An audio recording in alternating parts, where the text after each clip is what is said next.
बिस्मिल्लाहिर्रहमानिर्रहीम। अस्सलाम वालेकुम। उम्मीद करती हूँ आप सब खैरियत से होंगे। आज का जो हमारे पास लेक्चर है वो है सीरीज़ रेजोनेंस सर्किट। तो सबसे पहले हम इसकी जो डायग्राम है उसको देखेंगे और इसमें ये देखेंगे कि जो हमारे पास इम्पीडेंस डायग्राम होती है सर्किट की, उसमें कौन कौन सी चीज़ें होती हैं, कौन से रेजिस्टेंस होते हैं, ये देखेंगे। और फिर हम इस पर बात करेंगे जब हमारे पास फ्रीक्वेंसी जो है ना लो होगी और हाई होगी तो तब हमारे पास कौन सी जो इंडक्टेंस है या कैपेसिटेंस है या रिएक्टेंस है, कौन सी ऐसी है जो हमारे पास सर्किट में डोमिनेंट होगी और सर्किट जो है ना वो किस तरीके से बिहेव करेगा। और फिर इसमें हम ये डिस्कस करेंगे जो हमारे पास रेजोनेंस फ्रीक्वेंसी है वो क्या होती है और ये जो हमारे पास रेजोनेंस की कंडीशन है ये कब आती है, ठीक है। इसके लिए कौन कौन सी कंडीशंस वगैरह होती हैं और फिर लास्ट पे हम इसकी प्रॉपर्टीज़ की बात करेंगे। तो सबसे पहले हम इसके जो डायग्राम है उसको देखते हैं और उसमें कौन कौन सी चीज़ें हैं वो डिस्कस कर लेते हैं। वो कहते हैं consider an RLC series circuit.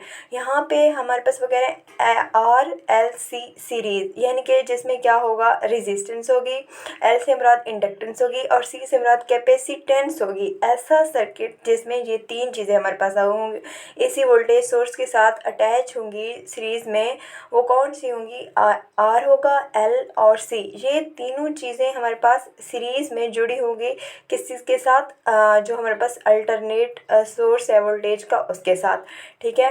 वो कहते हैं consider an RLC series circuit in which resistance, inductance and capacitance are connected in series to a source of voltage alternating voltage. यहाँ पे ये जो है ये हमारे पास अल्टरनेटिंग वोल्टेज है और ये हमारे पास क्या है, रेजिस्टेंस है, ये इंडक्टेंस है और ये कैपेसिटेंस है। ये तीनों चीज़ें हमारे पास सीरीज़ में जुड़ी हुई हैं, ठीक है। अब ये इसकी जो हमारे पास इम्पीडेंस डायग्राम है सर्किट की उसकी बात कर लेते हैं। वो कहते हैं आर जहाँ पे जो है ये हमारे पास रेजिस्टेंस होगी और जो हमारे पास कैपेसिटिव रिएक्टेंस है यानी कि XC वो किस चीज़ के बराबर होती है, उसका फार्मूला जो होता है वो होता है 1/ωc, ठीक हो गया। फिर बात करते हैं इंडक्टिव रिएक्टेंस की। इंडक्टिव रिएक्टेंस में हमारे पास क्या आता है, XL आता है और इसकी जो डेरिवेशन होती है वो होती है ωL से। यहाँ पे अब वो बात करते हैं जो XL और XC है हमारे पास वो क्या है, अपोजिट है इन डायरेक्शन, यानी कि उनके दरमियान जो एंगल है वो हमारे पास क्या है, थीटा है। सही हो गया। ये तो उसकी हमारे पास जो इम्पीडेंस डायग्राम है उसकी बात कर रहे हैं। अब हम नेक्स्ट देख लेते हैं हमारे पास जो फ्रीक्वेंसी है जब हाई होगी तो क्या होगा और जो हमारे पास जो फ्रीक्वेंसी है वो लो होगी और जो हमारे पास AC वोल्टेज है उसकी जो फ्रीक्वेंसी होती है वो रजिस्टर जो होता है ना उस पर इफ़ेक्ट नहीं करती होती है, कभी भी उस पर इफ़ेक्ट नहीं करती। तो अब हम बात कर लेते हैं हमारे पास जो फ्रीक्वेंसी है वो जब हाई होगी तो क्या होगा। वो कहते हैं the value of XL is greater than XC। जब फ्रीक्वेंसी ज़्यादा होगी तो हमारे पास XL जो है वो ग्रेटर होगा किस चीज़ के, XC से। फिर क्या होगा, हमारे पास जो इंडक्टेंस होगी, ठीक है, वो डोमिनेट होगी उस टाइम, क्योंकि हमारे पास यहाँ पे जो रेजिस्टेंस है उसकी इंडक्टर की वो क्या है, डोमिनेंट है। तो हमारे पास जो डोमिनेंट होगा वो कौन सा होगा, वो इंडक्टेंस हमारे पास उस टाइम डोमिनेट होगा। And circuit behave as RL, और सर्किट जो है ना वो बिहेव करेगा एज RL यहाँ पे से, क्योंकि यहाँ पे R पे तो हमारे पास जो फ्रीक्वेंसी है वो नहीं, मतलब उस पर इफेक्ट करती, वो फ्रीक्वेंसी पे डिपेंड ही नहीं करता। हमारे पास जो रेजिस्टेंस होती है, रेजिस्टेंस पे कोई भी फ्रीक्वेंसी का इफेक्ट नहीं होता, बल्कि जो हमारे पास इंडक्टेंस होती है और जो हमारे पास कैपेसिटेंस होती है उस पर करती है। तो यहाँ अगर फ्रीक्वेंसी जब हाई होगी, इंडक्टेंस जो है ना उसकी जो हमारे पास है वो फ्रीक्वेंसी ज़्यादा होगी, उसकी वैल्यू जब हाई फ्रीक्वेंसी होगी किस किस के निस्बत, हमारे पास जो XC है उसकी निस्बत, यानी कि कैपेसिटेंस की निस्बत। तो हमारे पास इंडक्टेंस जो है ना इस केस में डोमिनेंट होगी और जो सर्किट है वो बिहेव करेगा RL सर्किट के तौर पर, ओके। अब इसी बात को हम एक डायग्राम में समझ लेते हैं। ये नेक्स्ट हमारे पास डायग्राम दी हुई है, यहाँ पे देखें।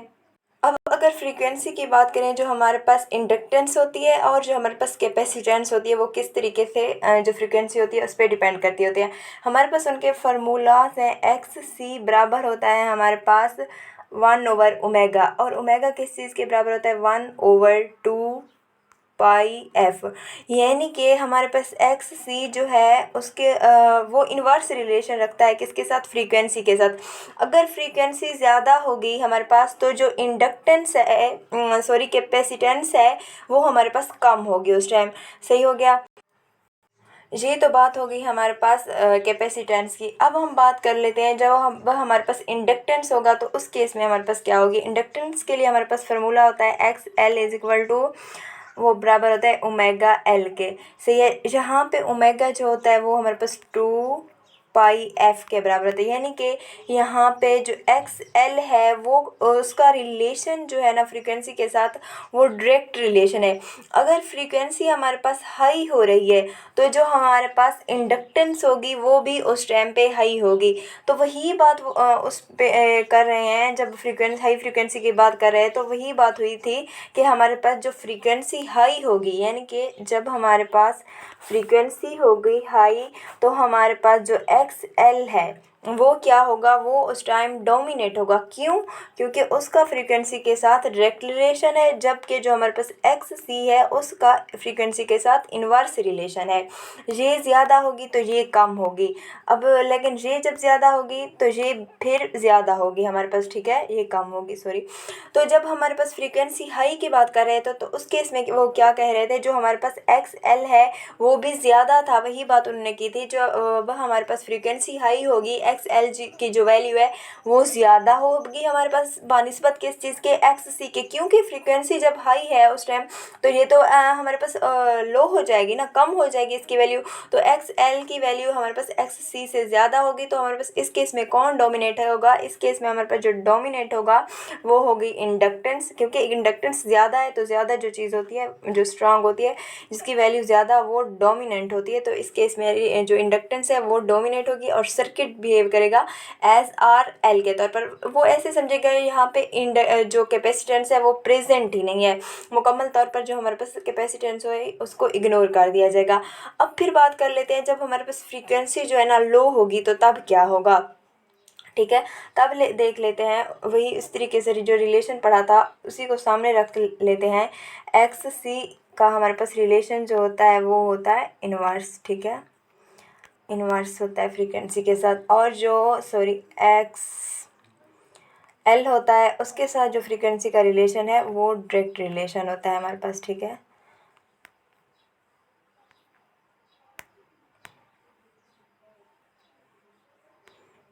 फ्रीक्वेंसी के साथ इसका डायरेक्ट रिलेशन। अब जो फ्रीक्वेंसी कम कर रहे हैं, यानी कि फ्रीक्वेंसी जो है वो कम होगी, लेकिन ये जो हमारे पास है कैपेसिटेंस है ये ज़्यादा हो जाएगी।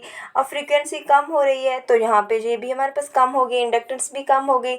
यानी कि जब हमारे पास जो फ्रीक्वेंसी है वो कम होगी, फ्रीक्वेंसी जब एफ रिलेशन लिख लें वही, सॉरी, तो जब फ्रीक्वेंसी लो होगी, अब फ्रीक्वेंसी लो है तो हमारे पास ये तो कैपेसिटेंस हाई है, फ्रीक्वेंसी लो है तो इंडक्टेंस हमारे पास लो है। तो इस केस में हमारे पास जो एक्स सी है, यानी कि जो हमारे पास कैपेसिटेंस है उसकी वैल्यू ज़्यादा है किसी निस्बत इंडक्टेंस की निस्बत। तो इस केस में कौन डोमिनेट होगा, इस केस में हमारे पास जो कैपेसिटेंस है ये डोमिनेट होगी। क्यों? क्योंकि इसकी वैल्यू ज़्यादा है तो ये डोमिनेट होगी। और जो हमारे पास सर्किट है वो बिहेव करेगा एज आ आर सी।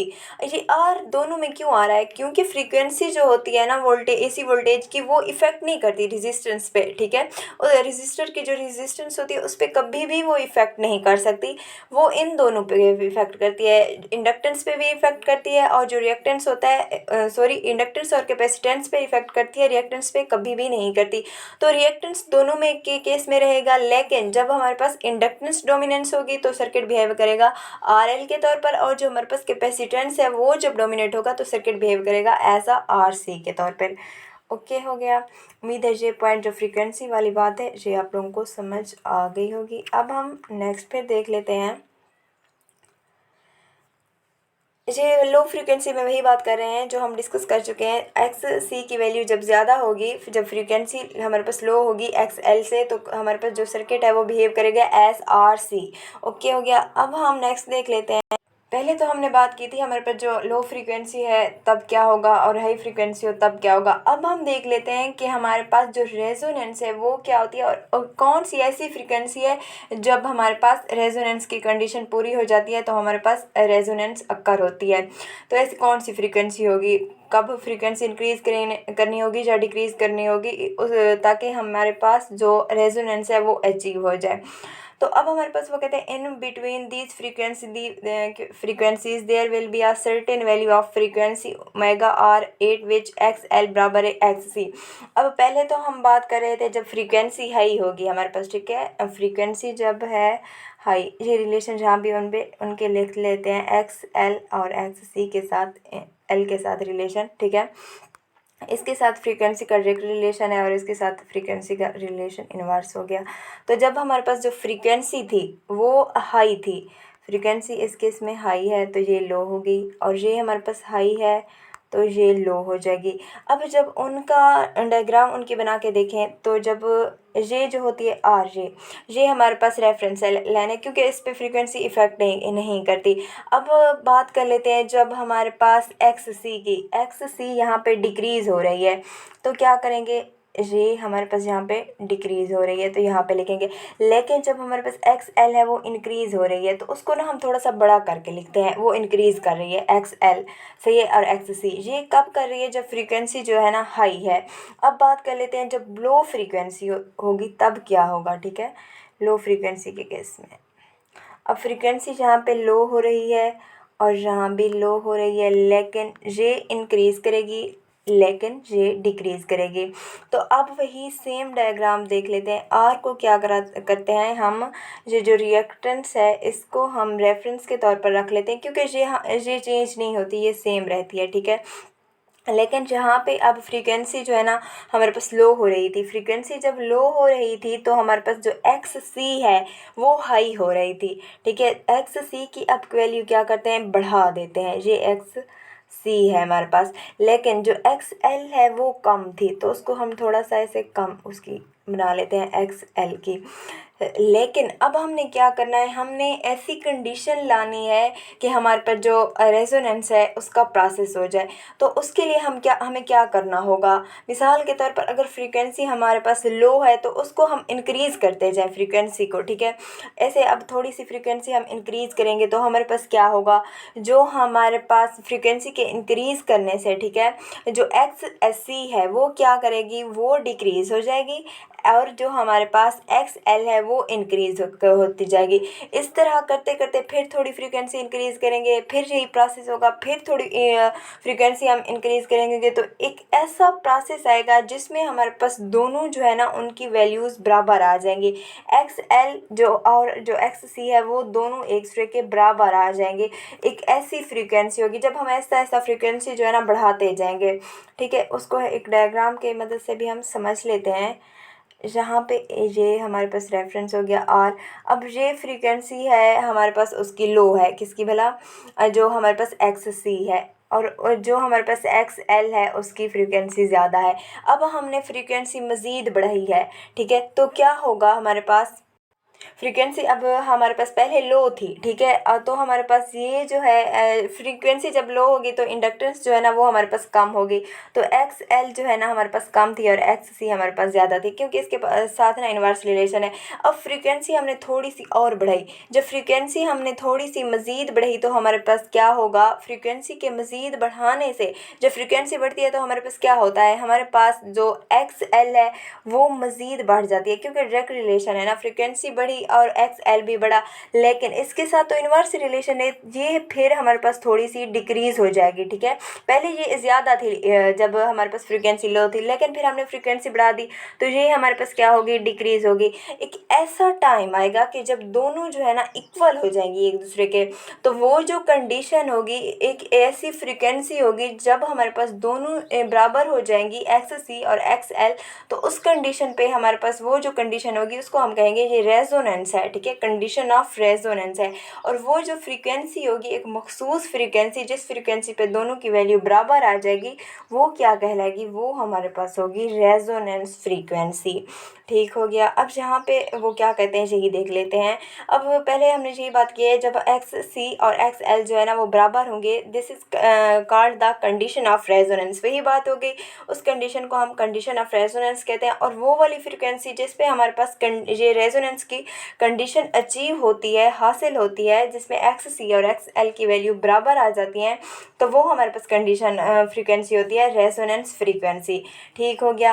फिर वो कहते हैं 8 resonance frequency the inductive reactance being equal. अब दोनों इक्वल हो जाएंगे, ये देखें यहाँ पे दोनों की बराबर है। ये आर है हमारे पास, रिएक्टेंस है, सॉरी रेजिस्टेंस है, और ये एक्स एल है यानी कि इंडक्टेंस है, और एक्स सी ये कैपेसिटेंस है। यहाँ पे देखें ये दोनों बराबर हैं। ठीक है, अब जब दोनों बराबर हैं लेकिन ये दोनों अपोजिट भी तो हैं एक दूसरे के, जब इक्वल हो और अपोजिट हो तो क्या होता है, वो एक दूसरे के जो इफेक्ट होता है उनको कैंसिल आउट कर देते हैं। तो हमारे पास ये तो हो गई दोनों कैंसिल, एक इसने भी एक दूसरे को कैंसिल कर दिया, तो अब बाकी क्या बच गई, बाकी तो हमारे पास जस्ट आर बच गई है। तो यहाँ पे अब जब इम्पीडेंस की बात करेंगे तो इम्पीडेंस जो होगी ना उसमें जस्ट हमारे पास ओनली आर होगा। ठीक है, रेजिस्टेंस जो होगी ना उसमें सिर्फ और सिर्फ आर होगा उस टाइम। इम्पीडेंस क्या होता है कि जो हमारे पास जितनी भी रेजिस्टेंस होती है उन सबको जब सम करते हैं तो हमारे पास रिएक्टेंस आ जाती है।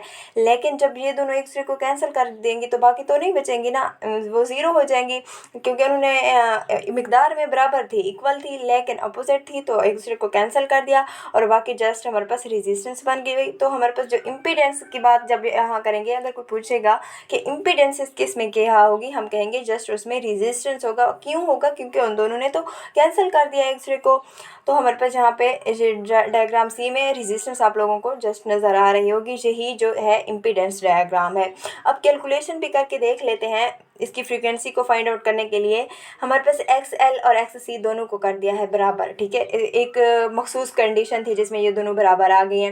एक्स एल हमारे पास क्या होता है, ओमेगा एल होता है, और एक्स सी क्या होता है, 1/ओमेगा सी होता है। ठीक है, अब यहाँ पे ओमेगा को उस तरफ ले जाएंगे तो हमारे पास क्या होगा, हमारे पास ओमेगा स्क्वायर हो जाएगा, और बाकी हमारे पास बराबर किस चीज़ क्या आएगा, 1/LC।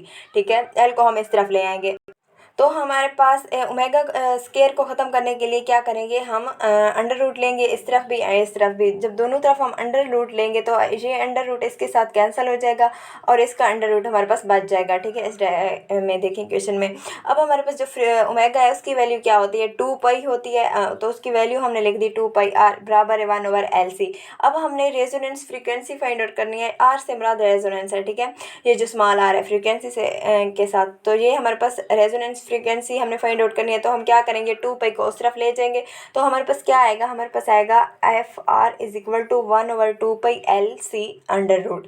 तो ये हमारे पास जो वैल्यू आई है ये हमारे पास रेजोनेंस फ्रीक्वेंसी की वैल्यू आई है। ठीक है, अब हमारे पास ये रेजोनेंस फ्रीक्वेंसी की वैल्यू आ गई। अब हम देखते हैं जो हमारे पास वो सर्किट होता है उसकी प्रॉपर्टीज़ क्या होती हैं। ठीक है, properties of series resonance circuit.